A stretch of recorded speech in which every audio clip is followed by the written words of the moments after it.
কবি চন্দননাথের লেখা অপরাজিতা।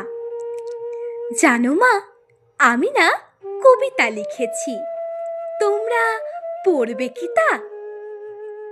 মার কাছে গিয়ে খাতা মেলে ধরে ছোট্ট অপরাজিতা।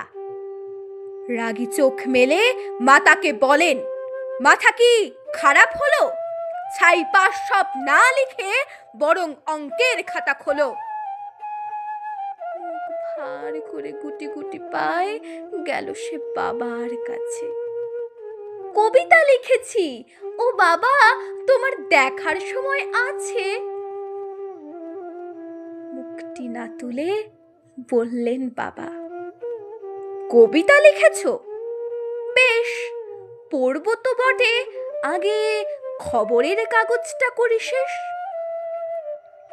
অগত্যা গেল দিদিটির কাছে, ডাকলো সে, দিদি আয়, দেখ না কেমন ছবিটা এঁকেছি ছোট্ট এ কবিতায়। দিদির দু চোখে টিভি পর্দার ঝলমলে রোশনায় বলল, কবিতা?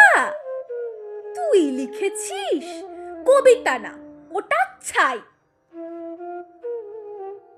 অপরাজিতার চোখ ছল ছল, বুকে কান্নার ঢেউ।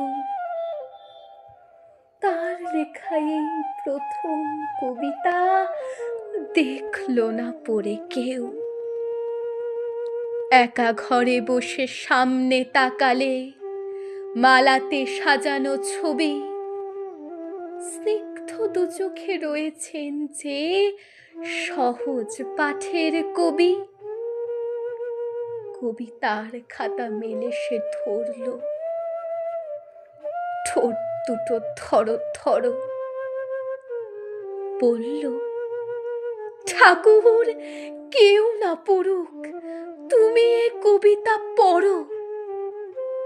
কি জানি কি করে কি যে হয়ে গেল, এ কথার সাথে সাথে রবি ঠাকুরের মালা থেকে ফুল ছড়লো সে খাতাটাতে।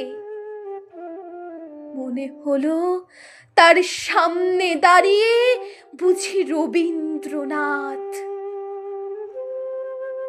মাথার ওপর রাখলেন তার আদর মাখানো হাত।